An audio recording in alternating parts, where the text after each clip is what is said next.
wavela ngale wehla waza la eBethlehema, khona wabekwa emkhombeni nje, weza engifuna. weza Ungifuna, weza kungifuna, bona uthando lungakaya, weza engifuna. Jesu msindisi olungileyo, wahlawulela izono emthini, yeka umusa uqina uthi ngqi, wangifela mina.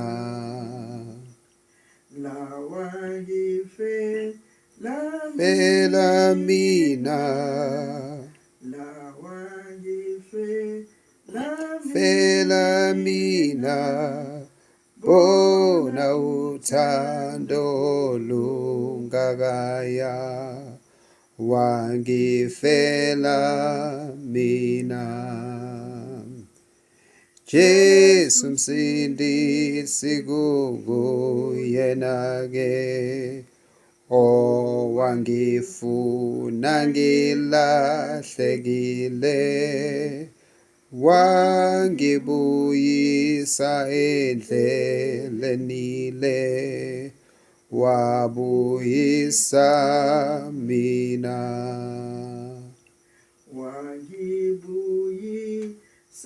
Buyisa mina, buyisa mina, bona uthando lungakaya, wabuyisa mina.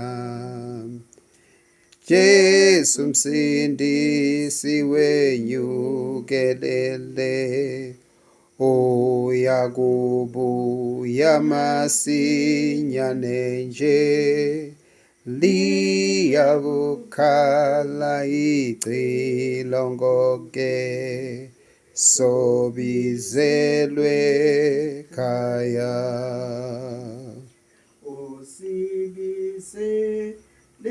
Bizele khaya,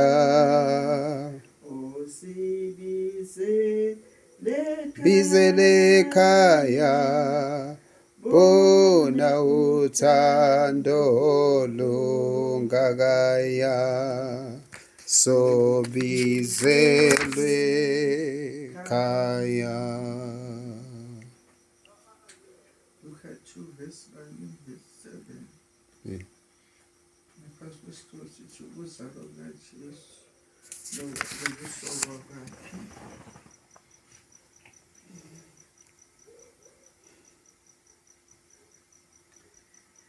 U-6 uthi kwathi-ke bese lapho zaphelela izinsuku zokuba abelethe, wazibula ngendodana, wayimbesa, wayilalisa emkhombeni wokuba bantula indawo endlini yezihambi. Kwakukhona abelusi kulelo zwe ababehlezi endlini belinda umhlambi wabo ebusuku. La uJesu esalwa ukuyiwa ezweni laseBhethlehemu, beyobalwa khona bonke abantu ngokwezizwe zabo, nabazali bakhe bakhuphukela khona eBhethlehemu ukuthi bayobalwa.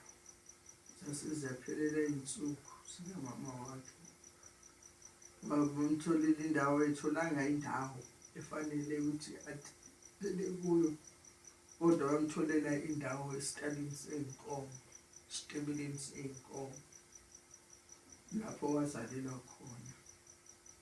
uJesu eza engumesiya, ukuthi uza engumesiya kodwa uzala endleleni eziphansi, uzalela endleleni eziphansi, engumesiya. ukuthi nabelusi babekhona kulelo zwe behleli belinde imihlambi yabo yezimvu, kodwa kwazalwa umsindisi uJesu Kristu, lo esisakhuluma ngaye namhlanje, ngoba wezela ukuba asisindise, wezela ukuba azosikhipha ezulwini. Kodwa manje ngoba futhi thina kumanje siseyikhathini zokukhumbula ukuthi wazalwa, ngoba wazalwa ngokubeka nokukusho kwethu izikhathi zethu nama-date nezinyanga zethu, kuzikhomba uDisemba ukuthi wazalwa ngoDisemba. Yingakho nje njalo nje ngoDisemba ku-Merry Christmas, ukuthi sikhumbula ukuzalwa kaJesu, ngoba sazalelwa umsindisi. Sasingenayo umsindisi ngoba ziningi izinto uNkulunkulu ayezenzile ukuthi abantu babone, abantu basindiswe, bangene ezimpini ukuthi bazokuhlungeka, kepha konke lokho akusizanga ngalutho. Kwaze kwafanele ukuthi kwehle uNdodana kaNkulunkulu uJesu qobo lakhe ezulwini, negama likaJesu wafika walithola la emhlabeni, ngoba kuthiwa lo mntana makazalwa igama lakhe lizaba uJesu. Ngakho siyambonga uJesu ngokuzalwa kwakhe emncane, wavele waba nomahluko, ngoba masithi siyabheka lapha nompristi omdala uSimiyoni wayesetempeleni, naye kwathi makambona ezabuye lethwa kuye, wathi uNkulunkulu seyongasale umukisa inceku yakho ukuthula endaweni, sengimbonile umsindisi wabantu. Ngoba uNkulunkulu washo ememezela lempo izayo ukuthi kuzaba khona ihlumela endlini kaJese. Leli hlumela leli lizoba umsindisi wabantu. Abazange baqonde abantu, kepha sala seselifikile lehlumela elinguJesu Kristu, ngoba lihlumela livela endlini kaJese, indlu kaJese endlini kaDavida, liqhamuka lapho uJesu Kristu. Ngakho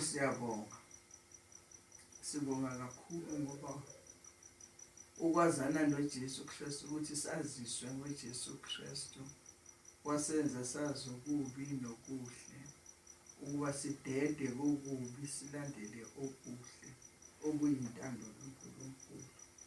Sengathi singaqinisa sibambelele ukuthi senyanye okubi, singazihlanganisi nabo, sibheke okuhle kwasezulwini. Kodwa ngoba sisemhlabeni lokubi kuyasembatha, kepha uNkulunkulu uyasikhipha kulelo gibelelo, lobu bubi bungasambuzi ukuthi size sikhohlwe ukuthi indlela yethu sibange kuphi khona. Siyambonga uNkulunkulu. Nabo bonke baningi bayashumayela, baningi abaziveza ukwazi le ndaba yangaboma-10 Sunday. Labantu bacubungula zonke izinto uJesu kwakhuluma kanje, kwakuthiwa kanje. Zonke lezo nje ngiyabona zingasebenzeli ngalutho. Engikwaziyo ukuthi uJesu weza emhlabeni, and futhi engikwazi ukuthi uJesu uzobuya ezolanda ibandla lakhe. Ngiyakholelwa yilokho. Ngakho masithembe, masibheke kuye uJesu Kristu, sikholelwe kuJesu Kristu, kusisiza ezintweni eziningi uma sihamba ngendlela yakhe. Ngiyambonga uNkulunkulu ngalokho, njengoba esho ukuthi nje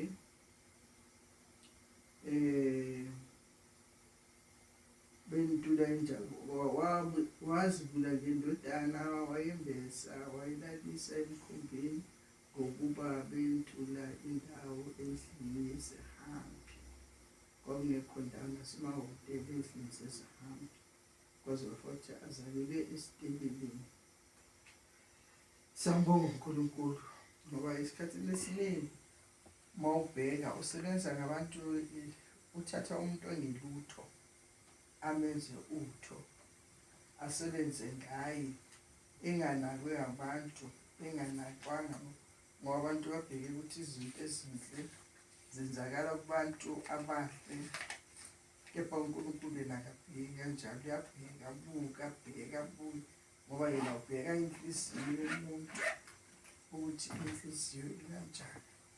Alesa sikasebenzisa ngayo emveza ebantwini ukuthi nawe umuntu.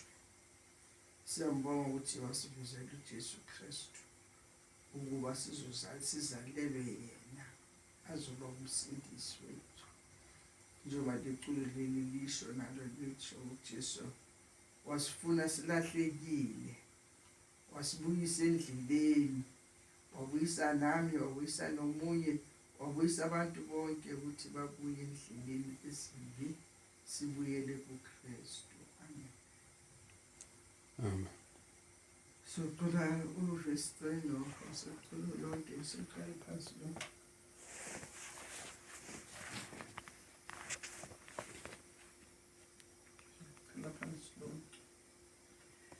Jesu msindisi wavela ngale, wehla wazalwa eBhethlehema, khona wabekwa emkhombeni nje, weza engifuna. weza Kungifuna, weza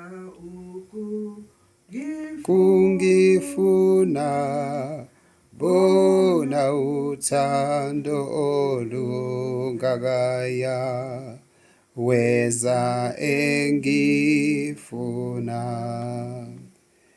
Jesu msindisi olungileyo,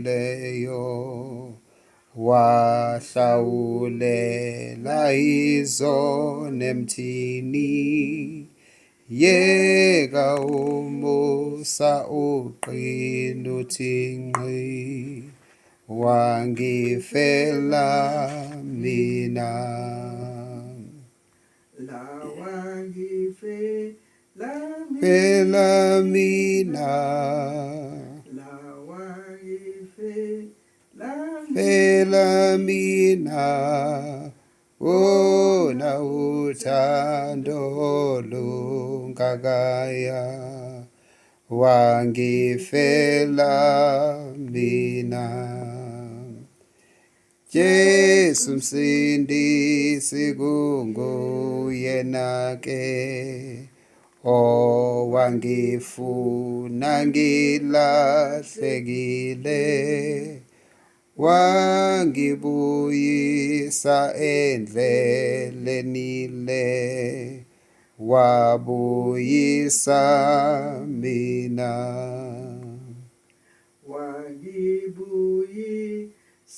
Buyisa mina, buyisa mina, bona uthando olungakaya, wabuyisa mina. Jesu msindisi wenyukelele, uyakubuya masinyane nje, liyakukhala icilongo ke, sobizelwe khaya.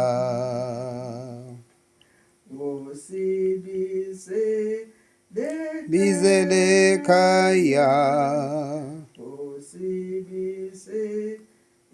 bizele khaya, bona uthando olungakaya, sobizelwe khaya.